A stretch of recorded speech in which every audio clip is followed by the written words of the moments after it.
Man, I haven't gotten laid in so long. Yeah, I just miss that closeness, that human bond.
Hi, and welcome to Neckbeard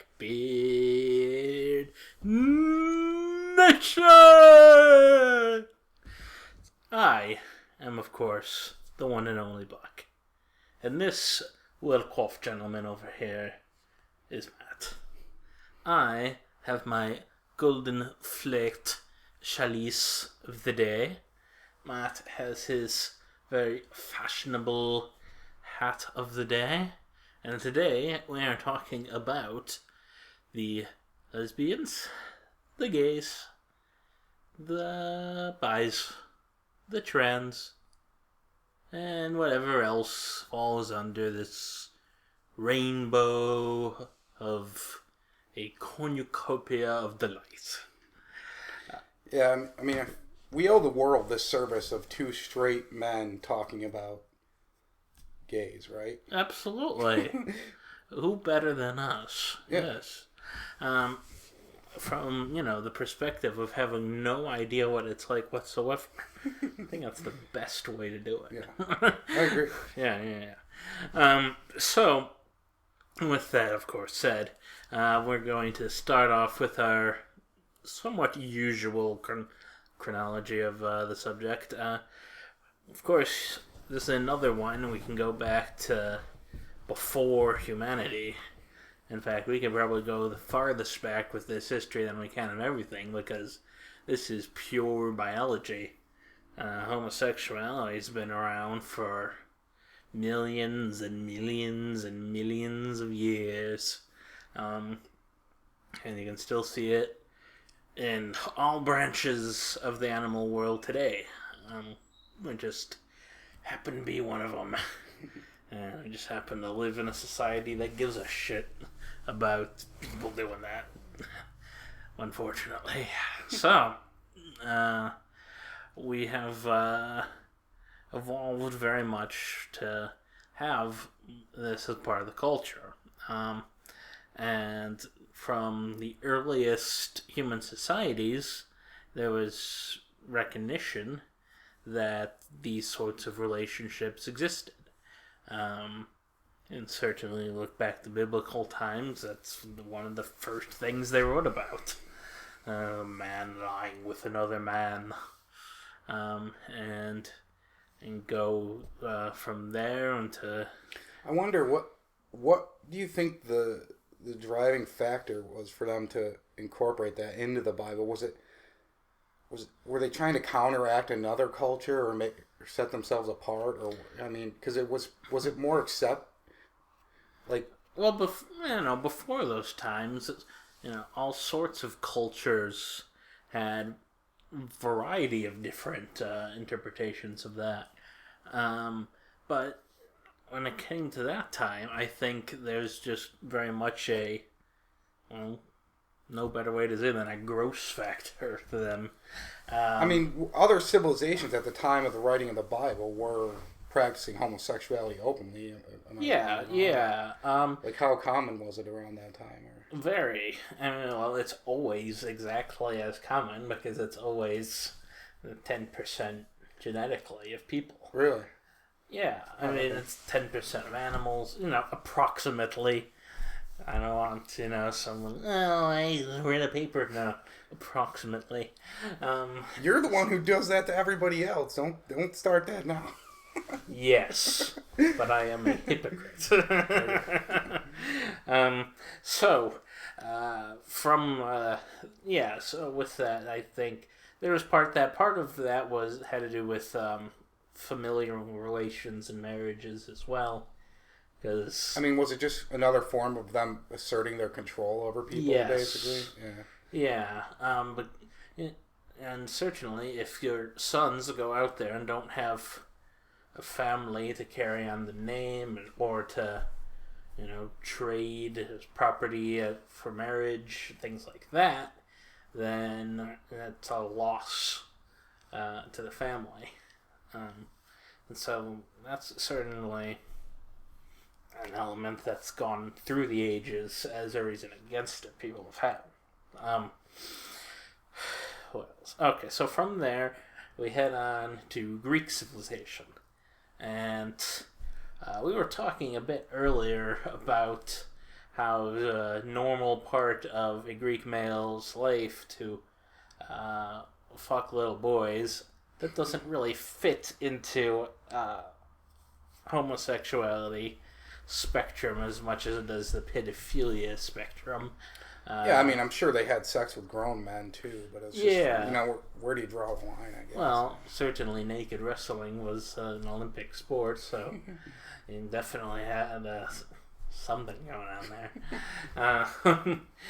So, you had more of an acceptance in their society for that.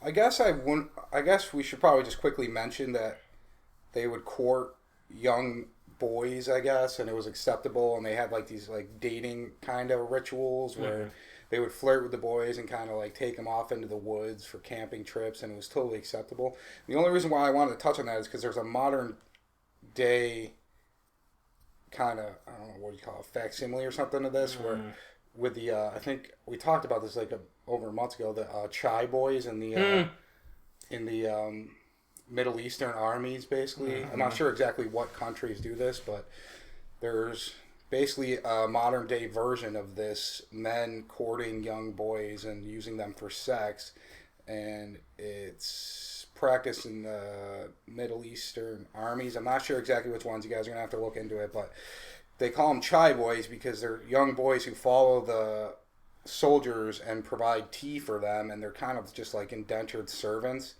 And the guys just like have their way with them whenever they want, I guess. And I don't know, look into it, guys. There's a couple of documentaries on YouTube about it. It's pretty gross, but the only reason why I wanted to bring that up is just to say like there's a modern version of this. So I don't know. Let's move on. Yeah, I mean, when you're out in the desert, not a lot of refrigeration. You got to get milk in your tea somehow. Okay. Anyways, in that vein, there is, of course, the Thai ladyboys as well. Yeah. Kind of fall into this, more into the trans end of the spectrum. And Polynesian and South Asian cultures are the first to have widespread cultural practices around the trans movement. They have, in Thailand, of course, people who are guys and really do up the makeup. Not like, your buddy Bob down the street who puts on a wig and a dress and says, I'm a chick now. They do it good. Yeah.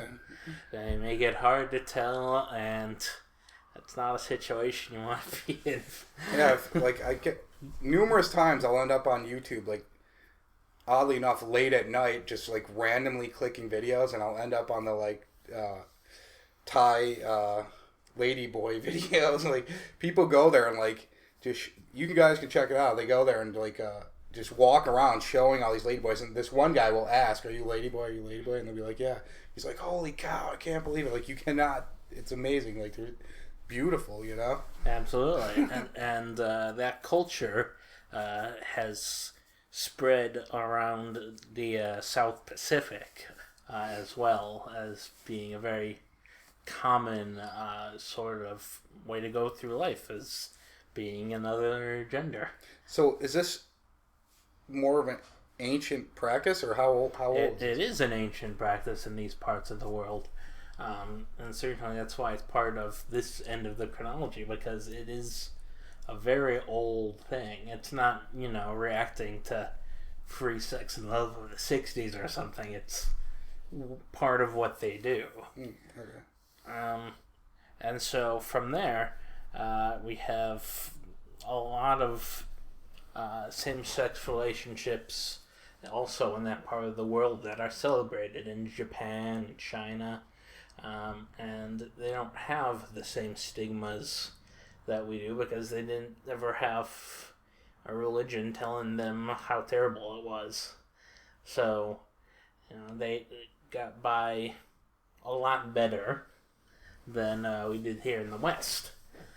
Certainly Roman civilization before Christianity was very much more open to this than it was afterwards. Then we hit the religious ages, and that's never good for anything. You have Christianity in the West, you have Islam in West Asia, North Africa, and gay culture is out in these places. Still okay pretty much everywhere else in the world. Just in these cultures, very much not okay. And from there, you have it progresses into the stereotypes we have today, as far as things like trying to spot gay people, trying to ferret out gay people, trying to have this set of criteria that people go by in order to think they're finding them out and telling them to not do it anymore, things like that. And so really for the first time it becomes thought of as being something terribly wrong with you if you try to do that. And that pretty much stuck anywhere where those civilizations went, Christian and Islamic civilizations, until very recently. Certainly, you had some very slight relaxations going back all the way back to neoclassical times. You had, everyone knows that line in Yankee Doodle, stuck a feather in his hat, called the Macaroni, named after the Macaroni gay bar in London. I think it was London, somewhere in England. I think it was London. Yeah. And from there, you had some figures who were outed, some very famous figures who are discovered to be gay throughout the 19th century. Most prevalent in my mind is Tchaikovsky. From there, you get to a point where it's taken head on. Get into I want to make this aside first of all. We had one president who was definitely gay, but nobody ever recognizes him as such. Really? James Buchanan. Yeah, I don't know who that is, but yes. So how do you know he was definitely gay? Well, he took up residence in Washington as a confirmed bachelor with a fellow, I think congressman, senator, not sure, who was also known to have such predilections, and there's a lot of evidence. None of it, of course, slam dunk evidence, because that wouldn't have been something you could get away with back then. Yeah. But certainly, if you look into it, it's pretty freaking obvious. Now that you're mentioning it, I thought that people have said that about other presidents, but probably not as strong of a case. But I want to say like Lincoln or something, but well, they said that about Lincoln, but mostly that's just because he was very aloof and not really all that concerned with his wife. Well, I heard that like just the way our infrastructure, whatever was then, like when you were on the campaign trail, like there wasn't a lot of lodging and like you'd have to all share a room and stuff like that. So that's, I guess, where some of these rumors like came from, was because you'd have to share a room with his like, I don't know, second in command all the time, like probably, I think they even had to share beds and I don't know. Homeless man number 2. So from there, you certainly had lots of rumors back then of all sorts of people. But it's really not until the modern era where it becomes a controversy. And people are very publicly outed during their lifetime. And there's a real backlash from the gay community trying to regain their rights. You have... in the 60s, it's really the time where people came out and said, hey, we're gay, it just are, nothing we can do about it.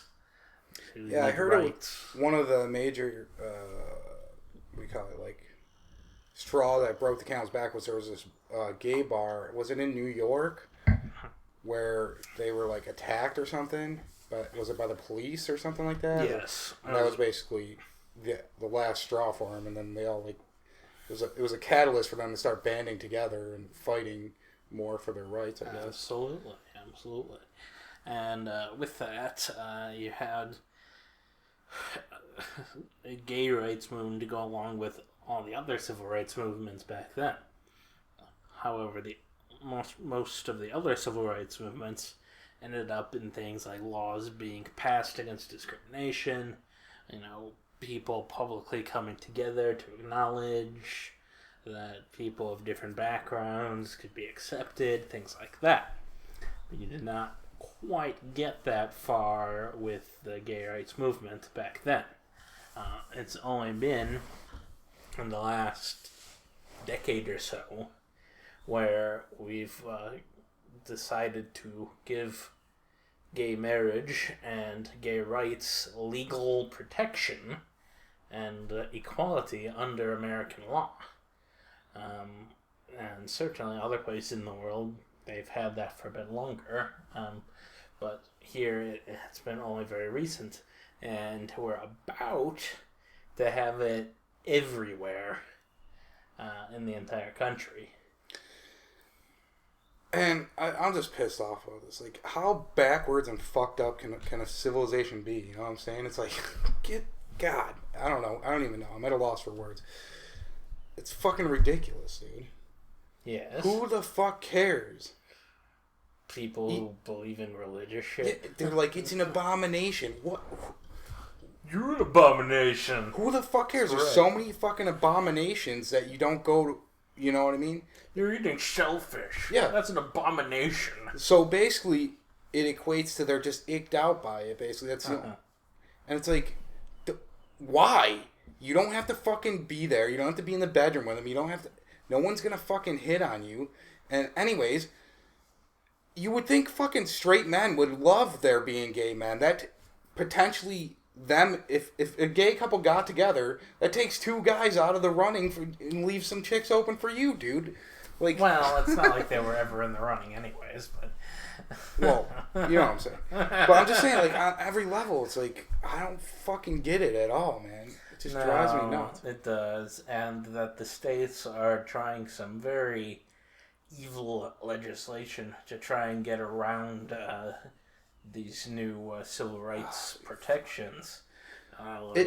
Things like this, another reason why things like this drive me nuts is you're basically saying your God is too weak to take care of these problems for himself, and he needs you to do his henchman work. Yeah. You know? How weak is your fucking God that you have to go out there and fucking gay bash and fucking hate gay people? You know what I'm saying? Yeah. Your God made these people. You know what I mean? Whatever. Quote. And it just fucking, I don't get it, dude, at all. Yeah. It's crazy. Absolutely crazy. And I think we talked in an earlier episode about Indiana's religious freedom laws. Okay, sorry. Yeah. Yeah. You're going to but more recently, we have Oklahoma's new attempt to get the state out of religion. Saying that the state out of marriage for very much religious reasons. In order to say, like, oh no, we're only going to count marriages that are done by the clergy. And so none of our state licenses mean anything at all. And their idea is, well, then we won't have any gays getting married because the church won't do it. Yuck. You'll be surprised. Churches will absolutely do it. And from there, it just gets more and more fucked up. Certainly, there's a level where getting the government out of marriage entirely would be very beneficial. It takes up a lot of societal resources in order to police these marriage contracts. Well, what do you think the best option would be? Just to have anybody able to create any contract they want, or just no contracts at all? I don't think marriage should be a legally recognized thing or a contract or anything like that. I think the whole institution is very antiquated. Yeah, I mean, it is kind of weird, right? I mean, yes. Well, I mean, I guess they're just originally what it was just trying to promote children, people getting together and having kids, or what? No, I mean, it was part of a land deal. Oh, okay. And part of, I'll trade you a daughter for some sheep. Okay. Shit like that. That's I remember like a guy who was like really sought after would be someone who had like wood lots, because you needed a lot of wood to, you know what I mean, keep warm and everything. Sure.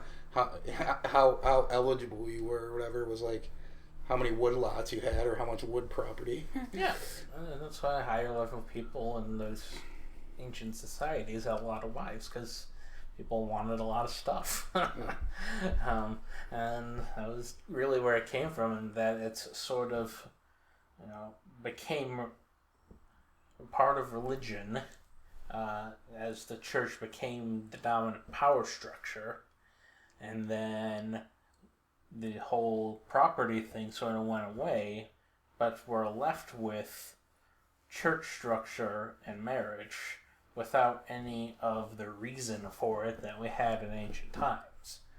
And so it'd be nice to just not have any of that. Yeah. I guess I agree. I mean, there's no...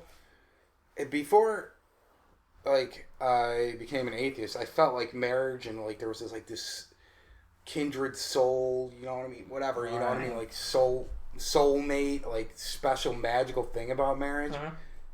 There's not. Right. I mean, it's kind of nice and warm feeling to be like, oh, we own each other now. Like, I guess. I don't really feel that way anymore, but I kind of see that. Mm-hmm. But, like, you're right, dude. It's just so antiquated. It's like, why? We don't even need it anymore. But anyways.